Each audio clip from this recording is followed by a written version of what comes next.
Assalamualaikum warahmatullahi wabarakatuh. Halo semuanya, perkenalkan nama saya Muhammad Arif Yusuf. Di sini saya akan menjelaskan secara singkat mengenai materi liabilitas jangka panjang. Apakah kalian pernah mendengar apa itu liabilitas jangka panjang? Jika belum, mari kita bahas sama-sama di dalam presentasi kali ini. Nah, liabilitas jangka panjang adalah kewajiban yang jatuh temponya lebih dari 1 tahun atau melebihi satu siklus operasi manual perusahaan. Kewajiban ini timbul dari transaksi peristiwa pada masa lalu dan harus diselesaikan di masa depan dengan menggunakan sumber daya ekonomi. Contoh-contoh liabilitas jangka panjang. Yang pertama, ada utang obligasi, yaitu surat utang yang diterbitkan perusahaan kepada investor. Yang kedua, ada pinjaman bank jangka panjang, yaitu kredit investasi dari bank untuk proyek jangka panjang. Yang ketiga, ada utang hipotek, yaitu kewajiban atas pembelian aset tetap dengan jaminan aset tersebut.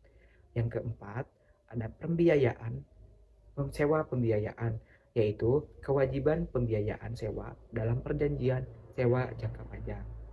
Oke, lanjut. Nah, apa saja sih karakteristik liabilitas jangka panjang? Nah, yang pertama, jangka waktu lebih dari 1 tahun, menghasilkan beban bunga atau kewajiban tambahan, digunakan untuk pembiayaan aset tetap atau proyek jangka panjang. Yang terakhir, dicatat dalam laporan posisi keuangan sebagai kewajiban tidak lancar. Nah, sekarang kita membahas contoh soal. Di sini ada contoh soal PT Maju Sejahtera menerbitkan obligasi senilai 500 juta dengan bunga 10% dalam jangka 5 tahun. Tanggal penerbitannya ini tanggal 1 Januari 2024. Bunga yang dibayarkan itu setiap akhir tahun. Nah, kita membuat jurnal. Yang pertama, saat penerbitan obligasi.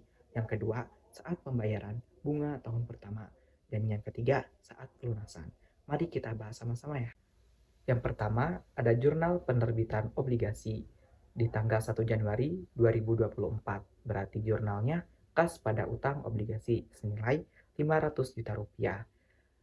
500 juta rupiah ini dari penerimaan dana dari investor.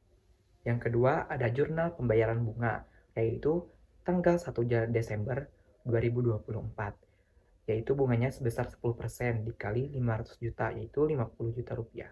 Berarti jurnalnya beban bunga pada kas, beban bunga di debit, dan kas di kredit sebesar 50 juta rupiah. Nah, pembayaran ini adalah tahun pertama perusahaan membayar bunga obligasi.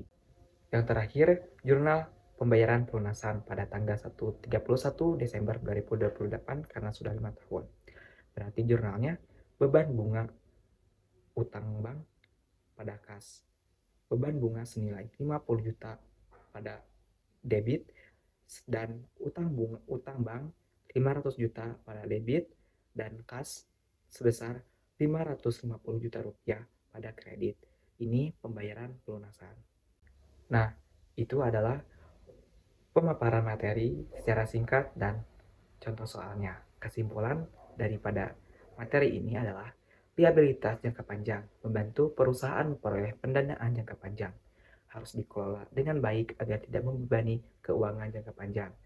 Pencatatan akuntansi harus akurat agar laporan keuangan mencerminkan posisi keuangan yang benar.